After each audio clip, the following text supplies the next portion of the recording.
Fala pessoal, sejam todos bem-vindos. Bora aqui para mais um conteúdo, mais uma notícia trazendo para vocês as últimas informações diretamente de Brasília. Vamos aqui com comentários do canal do Paulo Figueiredo, já deixando os créditos ao canal do Paulo Figueiredo na plataforma do YouTube. Se não é inscrito no canal, se inscreva, deixe seu like e seu comentário, que isso faz uma enorme diferença para a gente aqui dentro da plataforma.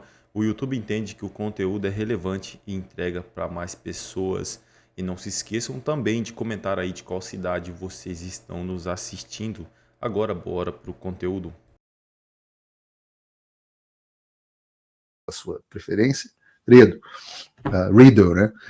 E agora, filho, eles não conseguem, eles falam Filho. Eles acham que é um sobrenome. Então eu tirei essa bagaça mais por conta aqui dos gringos e vai ficar só Paulo Figueiredo mesmo. E afinal, esse aqui não é o Paulo Figueiredo Filho Show, é o Paulo Figueiredo Show. Então eu peço a você que senta o dedo no like, compartilhe esse programa com todos os seus amigos e principalmente com os inimigos, porque afinal esse é o Paulo Figueiredo Show, que vai na manifestação. Eu me atrevo a dizer que esse tem o potencial de ser a maior manifestação até da história do Brasil. Ajuda se as pessoas derem declarações bem feitas, né? Acho que o Bolsonaro foi bem desastrado na entrevista dele na Auriverde, do meu querido amigo Alexandre Pitoli. Parabéns pela entrevista, mas acho que o Bolsonaro foi bem desastrado, mas também foi bem deturpado. E a gente vai falar sobre isso no programa de hoje. Não sem antes eu pedir para você, não quero que você esqueça de baixar o seu VPN, porque a gente já tem aqui, mesmo com os Big Five, né, os 5 grandes traços de personalidade, você tem um traço que se chama neuroticismo. E algumas pessoas realmente têm esse traço de personalidade muito afloradas. Sabe aquele cara que nada vai dar certo, nada funciona? E essas pessoas geralmente são fracassadas na vida. Pode olhar, pessoas com alto grau de neuroticismo geralmente são fracassadas, porque para você ter sucesso, você precisa ter otimismo, você precisa acreditar que você vai ter sucesso. Eu nem diria otimismo, você precisa ter fé na providência, né? Posso chamar assim. E essas pessoas, os fracassados do Brasil, começaram a dizer que a Folha de São Paulo já voltou atrás, já pararam as reportagens sobre a Vaza Toga. E o Paulo Figueiredo disse que vinha mais coisa e não veio nada. Eis que, surpresa, surpresa, nós tivemos mais uma fase da Vaza Toga no dia de ontem, na Folha de São Paulo, uma publicação da Folha de São Paulo muito importante. E quando eu falo para vocês que vem muito mais coisa por aí, e não é só isso que veio até agora, vem mais coisa por aí, eu acho que chegou numa altura do campeonato onde tudo que eu falei, tudo que eu prometi, aconteceu. Eu não falo as coisas que eu não sei se vão acontecer. Então, quando eu digo para vocês que vem mais coisa na Vaza Toga aí, e coisa mais grave até na Vaza Toga, é porque eu sei do que eu tô falando. Eu sei na precisão do que eu tô falando. Eu não sou o cara do tic-tac, pelo contrário, eu sou o cara que fui contra os tic-tacs. Eu não sou pavão misterioso. Então, quando eu falo, é porque eu sei o que eu tô falando. E essa fase da Vaza Toga, mais essa fase da Vaza Toga, comprova isso que está acontecendo. Bota aí pra gente, Bruno. Mensagens mostram ordens morais para endurecer contra o X e o início de atrito com o Elon Musk. E essa reportagem foi muito legal, porque ela traz, obviamente, violações, ilegalidades, etc., como as outras reportagens, mas ela traz um pouco dos bastidores da lei.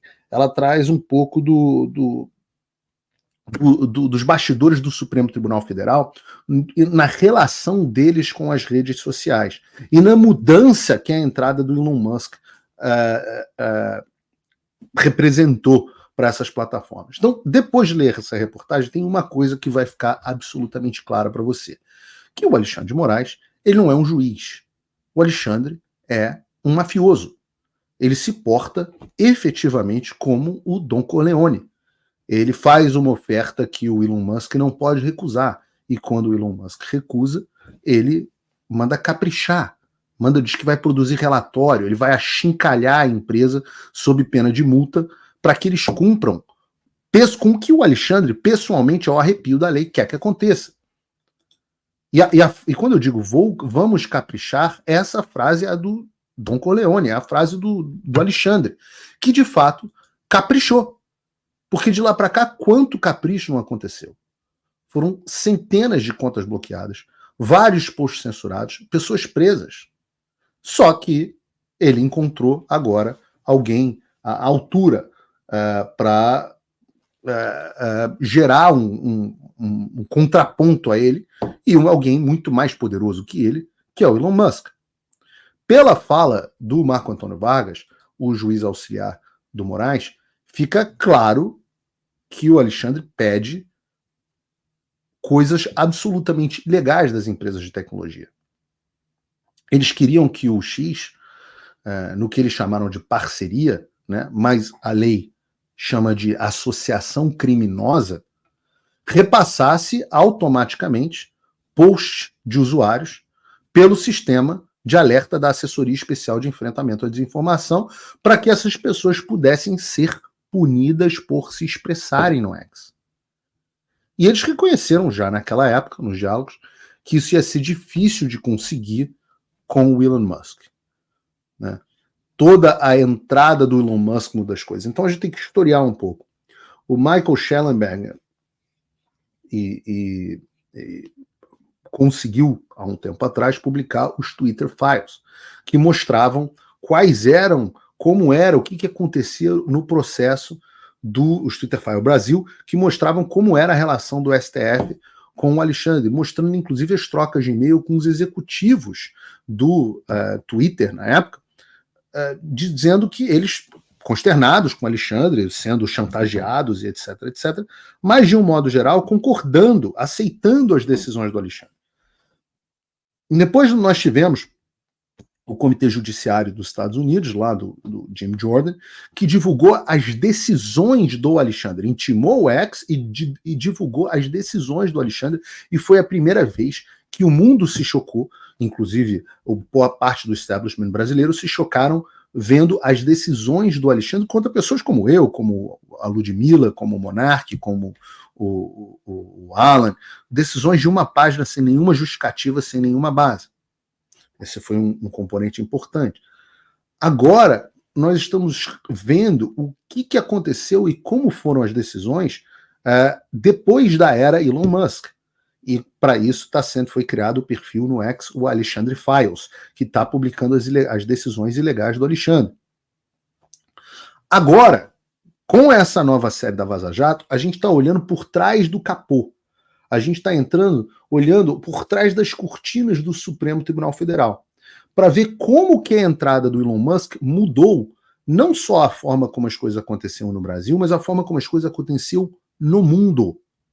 Porque, vejam, foi a entrada do Elon Musk que começou a reverter essa onda de censura que existia nos Estados Unidos. Ora, aqui no Paulo Figueiredo Show eu já expliquei, contei detalhadamente um relatório do Congresso, do mesmo Comitê Judiciário que divulgou as decisões do Alexandre, o mesmo Jim Jordan, aqui do Congresso americano, eu contei para vocês como que a administração Biden informalmente fala com as redes sociais, e falava com as redes sociais e pediam para eles censurarem conteúdo. Eu trouxe para vocês, há cerca de 2 semanas, a carta de desculpa do Mark Zuckerberg por ter concordado com essas ilegalidades num momento de arrependimento. E agora a gente está vendo no Brasil o que mudou com Elon Musk. E o quanto que seria difícil de conseguir com o Musk, o que eles pensaram em propor foi que o X fizesse uma interpretação alexandrina das suas próprias políticas, das políticas da plataforma, daqueles termos de serviço que a gente concorda sem nem ler, para que fosse possível compartilhar informação com os laranjas, os capachos do Alexandre lá no escritório de enfrentamento à desinformação, os juízes assessores e tudo mais. E a ilegalidade aqui que eu estou falando é confessada pelo próprio Frederico Alvim, que é o integrante lá do gabinete do ódio do Alexandre no TSE. Ele reconhece que eles não estavam em período eleitoral e que o TSE não poderia legalmente fazer absolutamente nada. Então a ideia dele foi, abre aspas, defender que, embora as eleições tenham terminado e um novo presidente empossado, esses ataques mantenham acesa a possibilidade de novas alterações, ou novas altercações, perdão.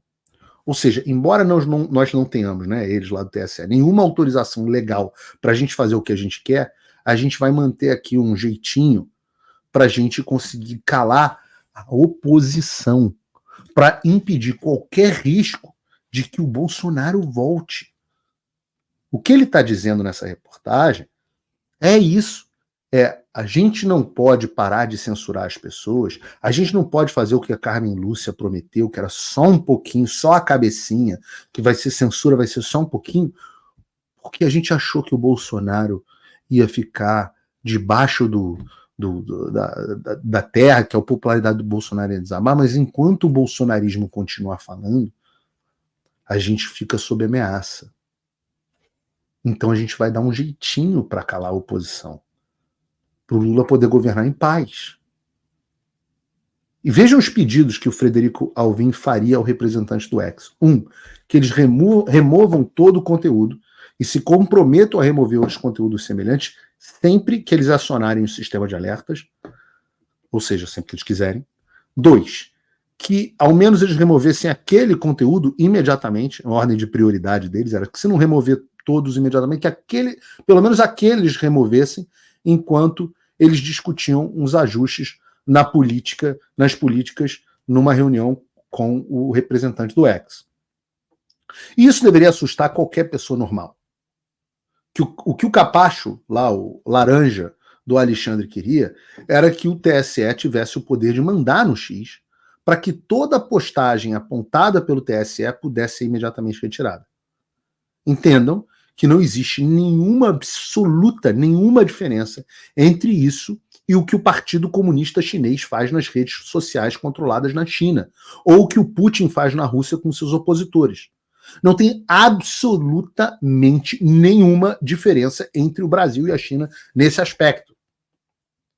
E ele ainda chega ao ponto de pedir também que eles pelo menos removessem um posto específico sobre o qual eles estavam tratando, enquanto eles discutiam os ajustes nas políticas internas do X. Como é que é? O assessor de um juiz, ou melhor, de um mafioso, quer que uma empresa privada internacional mude as suas políticas internas. Vocês estão entendendo o grau de interferência dos capachos do Alexandre, ou do Alexandre, nas empresas privadas? Vou repetir. Um assessor do Alexandre no TSE queria que o X mudasse as suas próprias políticas internas para satisfazer o regime alexandrino. E nós só descobrimos isso por causa do trabalho do Glenn Greenwald, do Fábio Serapião na Vaza Toga. Do contrário, a gente sequer teria ideia de que isso ocorreu.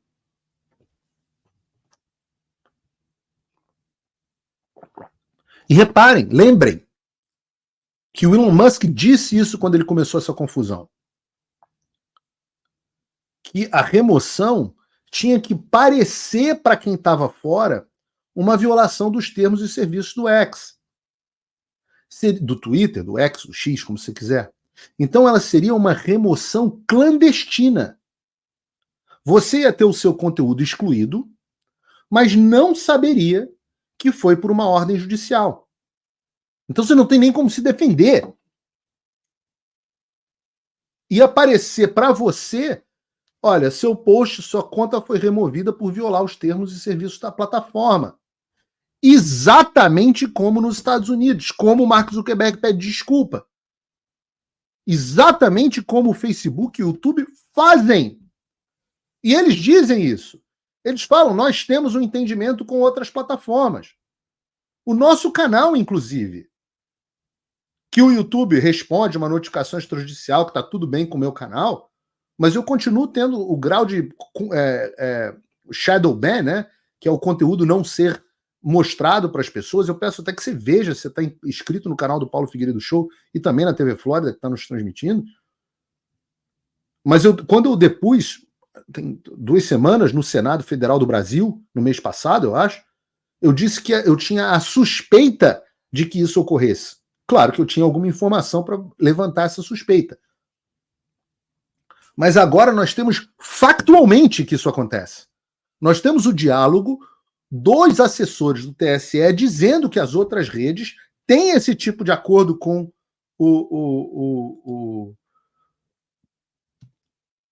O demônio lá, o Alexandre. Então, o X desobedeceu. Mas e as outras redes? Então, antes da reunião,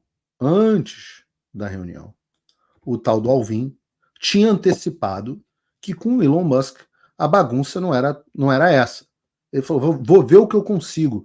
Mas já adianto que com a entrada do Musk, a equipe dele deixou de tomar as decisões de moderação. Essas decisões estão sendo tomadas por um colegiado do qual eles não participam.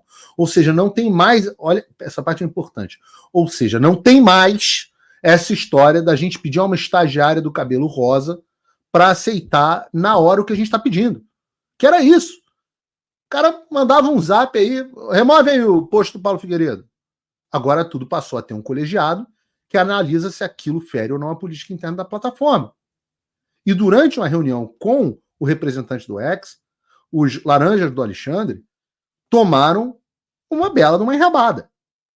Porque, segundo o próprio Alvin, o representante do X deixou claro que fora do período eleitoral, já não deveria ter seguido no período eleitoral, mas devia ter um TAC, devia ter uma esses acordos clandestinos, porque esses TACs que o TSE fica fazendo com as redes sociais são absolutamente clandestinos. As redes sociais têm que se portar debaixo da legislação do Brasil. A legislação do Brasil é ditada pelo Congresso e sancionada pelo presidente da República. Então, esses TACs, onde o Supremo enfia goela abaixo uma legislação clandestina para as redes sociais, não deveria nem valer em período eleitoral. Mas o que o cara do X lá deixou claro, o novo lá do Elon Musk, é que fora do período eleitoral, o X não ia seguir as regras que só devem ser seguidas pelo período eleitoral pelo TSE. E que aquela equipe lá do Alexandre não iam ter tratamento nenhum. Então entra o capricho do Alexandre. Né?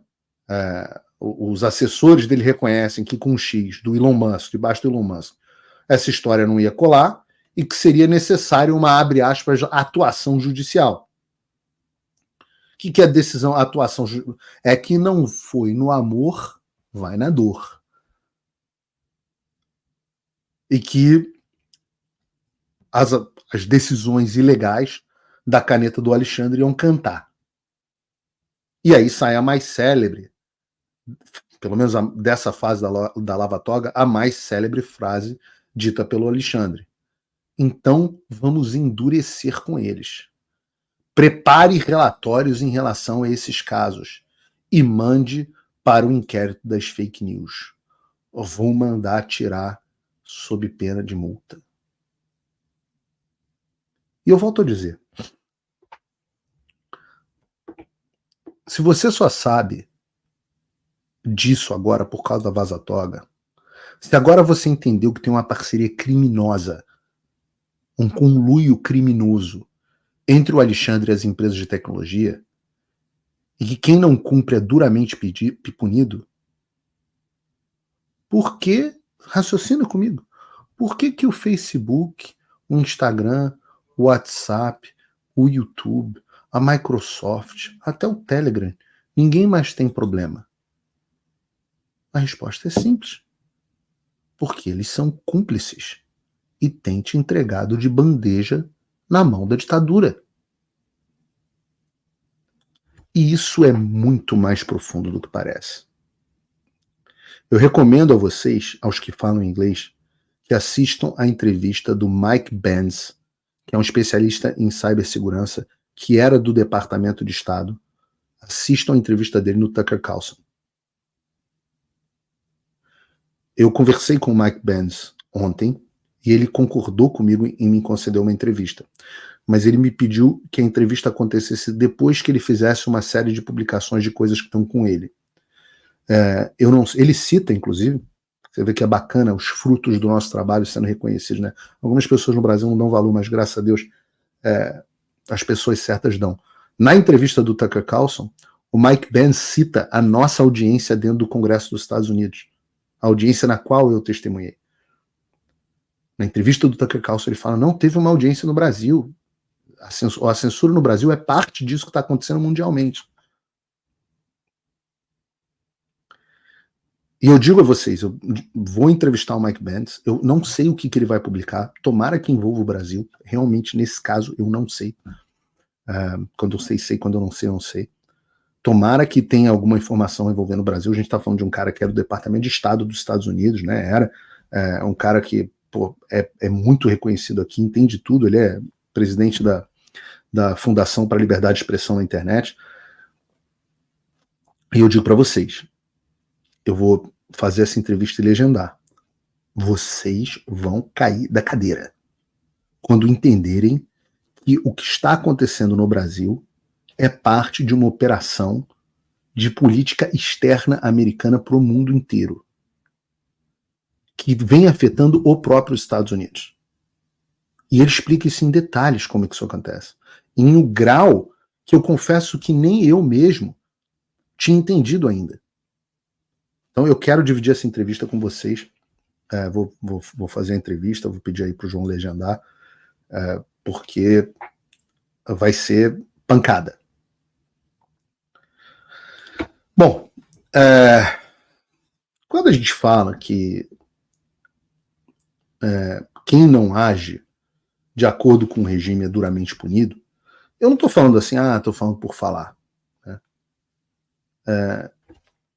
O Alexandre já entrou num estado que eu classifico como o estado do vilão da novela nos últimos capítulos. Ele começa a ser cercado e ele tá tão... Ele teve sucesso a novela inteira, ele fez mal para todos os personagens. E aí ele começa a ser atacado no final e ele começa a enlouquecer. Ele já tá meio que igual a Nazaré, meio que eu sou rica, rica! Né? Ele já tá nesse estado de surto psicótico. E é bom.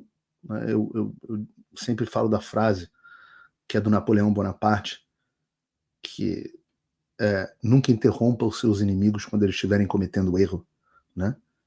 E a gente está vendo os erros de alguém que, pelo narcisismo, e eu estou falando aqui do ponto de vista clínico, aliás, o outro que disse, que alertou sobre os perigos do Alexandre de Moraes nessa semana foi ninguém menos do que o meu grande ídolo, digamos assim. A gente que é cristão não pode ter ídolo, né? Mas vocês entendem o que eu quero dizer, que é o Jordan Peterson.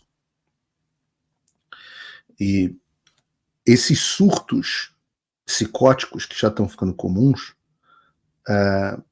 estão fazendo ele aumentar a aposta contra o Elon Musk, como eu disse na terça-feira que ele faria. E daí ele mandou bloquear os carros e as aeronaves da Starlink no Brasil. Eu não sei por que no final vocês não botaram a reportagem do Paulo Figueiredo Show. Coitada da Sueli, dá um duro danado. Botar no Correio Brasiliense. Eu sei que essa reportagem foi publicada no Paulo Figueiredo Show. Próxima vez a gente bota no Paulo Figueiredo Show. Sempre digo para vocês que estão em casa. Se vocês entrarem em www.paulofigueiredoshow.com, vocês vão ter todas as notícias que eu uso aqui no programa e muito mais, muitas que eu não uso. A gente faz ali, eu e minha equipe fazemos uma curadoria de notícias do Brasil e dos Estados Unidos. A maioria delas sobre os Estados Unidos nunca nem sai no Brasil, em lugar nenhum, nem no Oeste, nem não sei aonde, porque, modéstia à parte, a minha capacidade aqui da minha equipe de cobrir noticiário internacional é muito superior. Tá? Porque a gente sabe, a gente entende o que está acontecendo aqui. Então, tá lá, é de graça, não tem nenhuma propaganda, não tem paywall, só tem alguns conteúdos especiais que são exclusivos, que são para os meus apoiadores. Então você pode entrar aqui de graça. Se você se cadastrar de graça no site, a gente ainda manda um boletim todo dia, final do dia, dizendo: essas foram as notícias mais lidas no site hoje, essas são as principais. Clica aqui que você acessa e tá lá, sem propaganda, sem nada. Então, eu sempre recomendo. Mas, na decisão de bloqueio dos bens da Starlink, no Brasil, o Alexandre já tinha autorizado a apreensão de automóveis e aeronaves de propriedade da empresa no Brasil. De lá para cá, a Starlink perdeu o prazo para recorrer. A gente vai ver que não pense que isso foi um erro de um advogado que perde o prazo. Foi uma ação pensada para pressionar o Alexandre. E, com isso, a assessoria técnica do Supremo Tribunal Federal comunicou ao Banco Central sobre o efetivo bloqueio dos valores da Starlink no sistema bancário brasileiro. Foi também enviada uma ordem para o bloqueio dos veículos por meio do Sistema Nacional de Indisponibilidade de Bens, tendo a Agência Nacional de Aviação Civil e a Capitania dos Portos sido informados sobre bloqueios de aeronaves e embarcações da Starlink. E o Alexandre ainda determinou que fossem bloqueados os imóveis da empresa, inclusive as estruturas que permitem que as antenas da Starlink funcionem no Brasil. Então já não é mais uma ameaça de bloqueio. Os bens da Starlink no Brasil já estão efetivamente bloqueados. O Alexandre já saqueou as aeronaves, os imóveis, os recursos financeiros e tudo mais que a empresa tinha no Brasil. E óbvio que isso não ficou sem resposta. O Elon Musk postou no X dizendo assim: não há absolutamente nenhuma base legal para isso. A Starlink é uma empresa diferente e com investidores diferentes. Né? E eu já falei para vocês, algum desses investidores aqui incluem a família Johnson, quinta família mais rica dos Estados Unidos, Peter Thiel, bilionário que investe em várias empresas, Founders Fund. Já expliquei aqui para vocês quem são os investidores da Starlink. O Musk só tem 42%, não da Starlink, mas da SpaceX. É isso aí, pessoal, e vamos aqui para mais uma notícia. Nunes Marques diz que derrubada do X é sensível e fala em decisão final pelo plenário do STF. Posição do magistrado gerou ruídos e, após parecer, a assessoria precisou procurar a imprensa. A assessoria do ministro Cássio Nunes Marques procurou a imprensa para esclarecer que sua decisão sobre a derrubada imposta ao X, o antigo Twitter, deve ser interpretada de maneira global.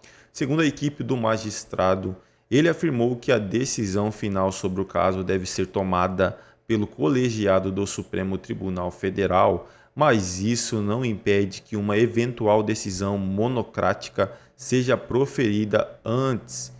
No entanto, o ministro não indicou um prazo específico para tal.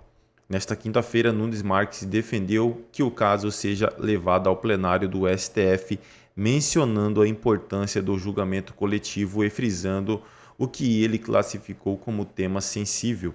A controvérsia constitucional veiculada nesta arguição é sensível e dotada de especial repercussão para a ordem pública e social, de modo que reputo pertinente submetê-la à apreciação e ao pronunciamento no plenário do Supremo Tribunal Federal, escreveu o magistrado em sua decisão. Nos bastidores, outros ministros do STF têm indicado a alguns veículos de imprensa que, apesar de se falar em debate, não há dúvidas de que a suspensão da plataforma será mantida. É isso aí, pessoal. Agradeço a vocês pela companhia. Se não é inscrito no canal, se inscreva, deixe seu like e seu comentário, que isso faz uma enorme diferença para a gente aqui dentro da plataforma. O YouTube entende que o conteúdo é relevante e entrega para mais pessoas. E não se esqueçam também de comentar aí de qual cidade vocês estão nos assistindo, que é para a gente saber de onde está vindo a nossa audiência. E só mais uma coisinha, pessoal, quando forem se inscrever, ative o sininho das notificações, porque assim que a gente postar um conteúdo, chegará diretamente em seu smartphone ou em seu computador. Desde já agradeço, valeu!